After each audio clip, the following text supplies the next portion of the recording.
السلام علیکم guys, welcome in my YouTube channel guys. تو یہ آج ہم لوگ جو پڑھنے جا رہے ہیں وہ اس ایم پی بورڈ کی بک کا ایم پی بورڈ کی جو بک ہے ہائر اردو، جیسے کہ آپ دیکھ رہے ہیں بھاشا اردو وششٹ جو ہائر اردو ہے اس کا چیپٹر نمبر 1 آج ہم لوگ سمجھنے جا رہے ہیں. بک کا نام ہے گوہر ادب، 10th کلاس کی ہے، بھاشا اردو وششٹ ہے. تو جو اس کا فرسٹ چیپٹر ہے جس کا نام ہے حمد یارب، نواب مرزا داغ دہلوی کی لکھی ہوئی ہے. یہ نظم کیا ہے؟ حمد ہے. یہ حمد ہے یارب نواب مرزا داغ دہلوی کی لکھی ہوئی ہے. اب یہ کیا ہے ہمارے سامنے؟ یہ ہے نواب مرزا خان داغ دہلوی کی سوانحیات. سوانحیات کیا ہوتی ہے؟ سوانحیات وہ ہوتی ہے جس میں کہ کسی بھی شاعر کے، کسی بھی انسان کی زندگی کے بارے میں بیان کیا ہے، جسے ہندی میں ہم جیونی بھی کہہ سکتے ہیں، کسی انسان کے جیون پر لکھی ہوئی کچھ بھی. تو یہ جو ہے اس میں کیا ہے، داغ کی پیدائش دلی میں ہوئی. وہ ابھی 9 مرتبہ کے والد لوہار کے نواب شمس الدین احمد خان کا انتقال ہوا ہے. تو یہ ان کے بارے میں پورا لکھا ہے، ان کا بایو ڈاٹا جسے ہم کہہ سکتے ہیں کسی انسان کا بایو ڈاٹا. تو اور جو حمد جو ہم پڑھیں گے وہ انہوں نے لکھی ہے، اور یہ ان کے بارے میں پوری جانکاری لکھی کہ وہ کیسے شاعر تھے کیسے نہیں. تو ہم وہ بعد میں کریں گے. تو یہ جو ہم پہلے سمجھ رہے ہیں یہ ہے سبق نمبر 1. آپ دیکھ سکتے ہیں یہ کیا ہے، سبق نمبر 1 ہے حمد. اب حمد کیا ہوتی ہے؟ حمد وہ ہوتی ہے، یہ بھی یاد رکھیے کہ یہ ایک امپورٹنٹ کوشچن ہے، یہ آتا بھی ہے پیپروں میں کہ حمد کیا ہے. حمد وہ ہوتی ہے جس میں کہ خدا کی تعریف بیان کی جائے، وہ حمد کہلاتی ہے. آپ یہ چیز اچھے سے یاد رکھیے گا کہ حمد کیا ہے. حمد وہ ہے جس میں خدا کی تعریف بیان کی جائے، اور حمد عربی زبان کا لفظ ہے. حمد کیا ہے؟ ایک عربی زبان کا لفظ ہے جس کے معنی ہوتے ہیں جس میں کہ خدا کی تعریف بیان کی جائے. اور جہاں ہم آج پڑھنے جا رہے ہیں وہ سبق نمبر 1 ہے حمد. تو اب اس میں جو شاعر ہیں وہ کیا کہہ رہے ہیں کہ یا رب ہے بخش دینا بندے کو کام تیرا، محروم رہ نہ جائے کل یہ غلام تیرا. اب اس سے ہم کیا سمجھیں کہ یا رب، شاعر جو ہیں وہ کسے کہہ رہے ہیں؟ یا رب، یعنی کہ اے خدا ہے بخش دینا. بخش دینا یعنی کسی کو معاف کر دینا، بخش دینا کسی کو معاف کر دینا، بخش دینا.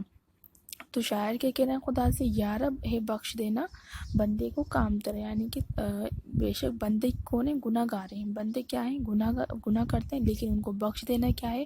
تیرا ہی کام ہے، کیونکہ وہ ایک تیری ذات ہے جس سے کہ بندے امید لگائے رہتے ہیں کہ بے شک اللہ ہی ہے جس کی ذات معاف کر دینے والی ہے اپنے بندوں کو.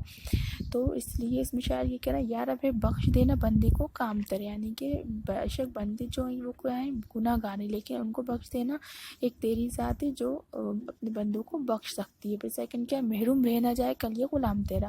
اب اس سے ہمیں کیا سمجھ میں آ رہا ہے کہ اے اللہ کہیں ایسا نہ ہو کہ تیرے بخشے گئے بندوں میں محروم رہ جاؤں. مطلب کہ کہیں ایسا نہ ہو کہ تو لوگوں کو بخش دے، اپنے بندوں کو بخش دے اور میں محروم رہ جاؤں، ایسا نہیں ہو. تو اس میں کیا کہنا شاید کہ محروم رہ نہ جائے کل یہ غلام تیرا، یعنی کہ جو یہ غلام کس کو کہہ رہا ہے شاعر؟ اب یہ جو اس میں غلام پر چوز کرا ہے وہ کس کے لیے کیا ہے؟ شاعر نے اپنے آپ کے لیے کیا ہے کہ یار اب کہیں ایسا نہ ہو کہ تو سب کو بخش دے اور تیرا یہ ایک جو غلام ہے، یعنی کہ تیرا یہ جو بندہ ہے وہ بنا بخشا رہ جائے. تو یا رب ہے بخش دینا بندے کو کام تو، یعنی کہ بے شک بندہ اے خدا بندہ کیا ہے؟ گناہ گار ہے، لیکن اس کو بخش دینا تیرا کام ہے، کیونکہ ایک تیری ذات ہے جو اپنے بندوں کو بخش دیتی ہے. اور محروم رہ نہ جائے کل یہ غلام تیرا، اور کہیں ایسا نہ ہو اے خدا، کہیں ایسا نہ ہو کہ تیرے بخشے گئے بندوں میں محروم رہ جاؤں اور میری مغفرت نہ ہونے پائے. اب سیکنڈ کیا ہے؟ جب تک ہے دل بغل میں ہر دم ہو یاد تیری، جب تک زباں ہو منہ میں جاری ہو نام تیرا. تو اب یہ سیکنڈ کیا ہے؟ جب تک ہے دل بغل میں، یعنی کہ اس میں کیا سمجھ میں آ رہا ہے کہ شاعر کیا کہنا چاہ رہا ہے اس سے کہ اے اللہ میری تجھ سے یہ دعا ہے کہ جب تک بھی میں زندہ رہوں میرے دل میں تیری یاد باقی رہے.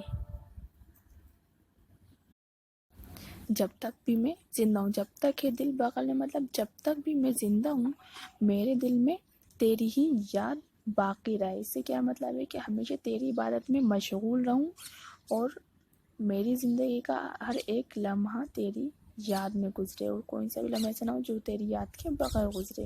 اور جب تک زباں ہوں منہ میں، یعنی کہ جب تک میرے منہ میں زبان ہے جب تک بھی میں زندہ ہوں. اس سے بھی ہمیں کیا سمجھ میں آ رہا ہے کہ جب تک میرے منہ میں زبان ہے، جب تک کہ میں زندہ ہوں جاری ہوں نام تیرا، اس زبان سے میرے اس منہ سے اس زبان سے تیری ہی یاد تیرا ہی ذکر نکلے.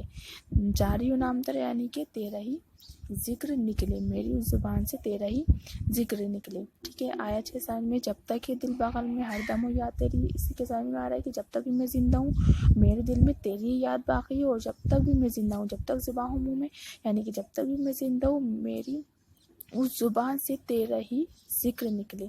ہے تو ہی دینے والا پستی سے دے بلندی. اب یہ جو 2 ورڈز ہیں پستی اور بلندی. پستی مینس کیا ہوتا ہے؟ کم حیثیت کو بھی بلندی. ایک تیری ہی ذات ہے جو ادنا کو بھی اعلیٰ کرتی، یعنی کہ جو کم حیثیت لوگ ہیں ان کو بھی وہ بلندی دے دے. ایک تیری ہی ذات ہے جو کہ پستی سے بلندی دے سکتا ہے. تو جس کو چاہے عزت دے، تو جس کو چاہے ذلت دے. تیرے ہی ہاتھ میں اسفل مقام پر میرا اسفل مقام میرا، اعلیٰ مقام تیرا. اب اس سے ہمیں کیا سمجھ میں آ رہا ہے کہ اے اللہ میں تو تیرا نہایت ہی چھوٹا اور خاکسار بندہ ہوں. مطلب میں جو ہوں وہ کیا ہوں؟ ایک چھوٹا ہوں اور خاکسار بندوں میں سے ہوں. میرا سب سے مقام، میرا جو ایک اسفل مقام مطلب میرا ایک نیچا مقام ہے، اور جو سب سے بلند مقام ہے اعلیٰ مقام. اعلیٰ مینس ہوتا ہے بڑا، بلند. تو جو اعلیٰ مقام ہے وہ کس کا ہے؟ صرف تیرا ہے. تو ہی دینے والا پستی سے دے بلندی، یعنی ایک تیری ذات ہے جو جس کو چاہے عزت دے، جس کو چاہے ذلت دے. اسفل مقام میرے، یعنی کہ میرا جو مقام ہے وہ تیرا ہے کہ سب سے کم تر، سب سے نیچا ہے. اور سب سے اعلیٰ مقام کس کا ہے؟ ایک تیری ذات ہے جس کا کہ سب سے اعلیٰ مقام ہے. اب نیکسٹ جو لائن ہے جو وہ بے جگو ہے بے شبہ ذات تیری، واحد احد صمد ہے اللہ نام تیرا. اب اس سے ہمیں کیا سمجھ میں آ رہا ہے کہ بے جگو ہے کہ تو دیکھو بے جو مینس اس کا میننگ بھی یہاں پہ دیا ہوا ہے. بے جو مینس بغیر کسی عذر کے، اور بے جگو مینس یہ اس کا میننگ یہاں دیا ہوا ہے بے مسئلے یعنی کہ لاجواب. بے جگو ہے بے شبہ ذات تیری. اب اس میں کیا ہے؟ اس میں خدا تعالیٰ کے جو صفاتی نام ہیں ان کا بھی استعمال کیا ہے، ان کے صفاتی نام کا بھی اس میں ذکر کیا ہے. اس میں شاعر کیا کہہ رہا ہے کہ یہ بات الگ ہے تو ہمیں دکھائی نہیں دیتا. اس میں شاعر کہنا چاہتا ہے کہ یہ بات الگ ہے کہ تو ہمیں دکھائی نہیں دیتا، لیکن اس کے بعد بھی ہمارا یقین ہے وہ تیرے اوپر سب سے زیادہ ہے. تو ہمیں دکھائی نہیں دیتا. بے جو یعنی کہ بنا کسی عذر کے تو ہمیں دکھائی نہیں دیتا، لیکن اس کے بعد بھی ہمارا جو یقین ہے تیرے اوپر بنا کسی عذر کے، بنا تو ہمیں دکھائی نہیں دیتا. ایک ہوتی نا کہ اپن کسی چیز کو دیکھتے ہیں اس کو پھر سمجھتے، لیکن ہمیں خدا دکھائی نہیں دیتا، لیکن اس کے بعد بھی جو ہمارا ایمان ہے وہ اللہ تعالیٰ پر بے تحاشا کا بڑا ہوا ہے. بے حد ہم ہمارے خدا پر یقین رکھتے ہیں. اور بے جگہ یعنی کہ بے مسئلے بے شبہ ذات تیری، یعنی کہ تیری جو ذات ہے وہ بے شبہ، یعنی کہ اس میں کوئی شک نہیں ہے تیری ذات میں کہ تو ہے، اور ہم اس پر یقین رکھتے ہیں. اب واحد مینس ہوتا ہے ایک، احد مینس بھی ایک، اور صمد مینس کیا ہے؟ بے نیاز. احد مینس کیا ہے؟ اس میں میننگ دیا ہوا ہے ایک، اور واحد مینس بھی کیا ہوتا ہے؟ ایک ہے، اور احد ہے، اور صمد مینس ہوتا ہے بے نیاز، یعنی کہ تو بے نیاز ہے جو کسی کا محتاج نہیں ہے. اللہ تیرا نام تیرا. اب اس میں شاعر نے خدا کے صفاتی نام کا ذکر کیا ہے کہ بے شک تیری ہی ذات ہے، واحد ہے، ایک اکیلی ہے، اس کے علاوہ کوئی نہیں ہے دنیا میں. ایک تیری ہی ذات ہے جو عبادت کے لائق ہے. اب یہ ہو گیا. اس کے بعد ہے محروم کیوں رہوں میں جی بھر کے کیوں نہ لوں، میں دیتا ہے رزق سب کو ہے فیض عام تیرا. اب اس سے ہمیں کیا چیز سمجھ میں آ رہی ہے؟ اس میں شاعر کیا کہنا چاہ رہا ہے؟ محروم کیوں رہوں میں جی بھر کے کیوں نہ لوں. بے شک میرا جو خدا ہے وہ بے تحاشا لوگوں کو دینے والا ہے، اس کے پاس خزانے ہیں غیب کے. تو اس میں کیا شاعر کہنا چاہ رہا ہے کہ تمام مخلوق کو وہی رزق دینے والا ہے. کون دینے والا ہے؟ بے شک پوری مخلوق کو خدا ہی رزق دینے والا ہے. اپنی ساری مخلوق کو وہی رزق دیتا ہے. اس کے پاس لامحدود خزانے ہیں، یعنی کہ بے تحاشا اس کے پاس خزانے ہیں اور وہ دینے والا ہے. تو میں محروم کیوں رہوں میں جی بھر کے کیوں نہ لوں، دیتا ہے رزق سب کو ہے فیض عام تیرا. فیض عام مینس عام لوگوں کو فائدہ پہنچانے والا. فیض عام مینس عام لوگوں کو, فیض مینس ہوتا ہے فائدہ پہنچانا, فیض مینس پاس, عام مینس عام لوگ, تو فیض عام عام لوگوں کو فائدہ پہنچانے والا, دیتا ہے رزق سب کو. ہے فیض عام تیرے, یعنی کہ بے شک تیرے پاس لامحدود خزانے ہیں, غیب کے خزانے ہیں, اور بے شک تیری ذات ہے جو اپنے مخلوق کو رزق دینے والی. تو میں تجھ سے کیوں نہ لوں, میں تجھ سے جی بھر کے کیوں نہ لوں, دیتا ہے رزق سب کو, بے ہے فیض عام تیرا, بے شک تیری. شاعر اس میں یہ کہتا ہے کہ اتنے قدرت والے اور طاقت والے رزاق سے میں کیوں نہ مانگوں, میں کیوں اس کی ثقافت سے محروم رہوں. اے اللہ تو مجھے بھی بھرپور رزق عطا فرما, جیسے تو عام لوگوں کو پہنچاتا ہے, تو مجھے بھی کیا کر, مجھے بھی تو رزق عطا فرما, جیسا کہ تو عام لوگوں کو پہنچاتا ہے ایسے ہی مجھے بھی رزق پہنچا. اب یہ کیا ہے, لاسٹ شعر جس میں کہ شاعر اپنا تخلص استعمال کر رہا ہے. ہر شاعر, جو شاعر ہوتے ہیں وہ لاسٹ پر شعر میں اپنا تخلص ضرور استعمال کرتے ہیں.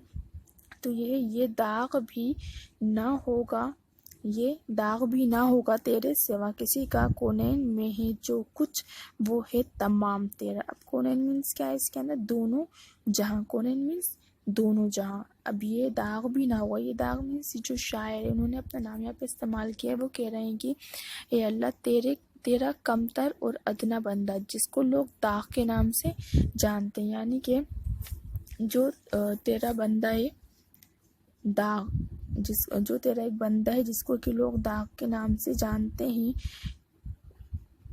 وہ تیرے سوا کسی کا نہیں, کیونکہ وہ تیرے عشق میں ڈوبا ہوا ہے.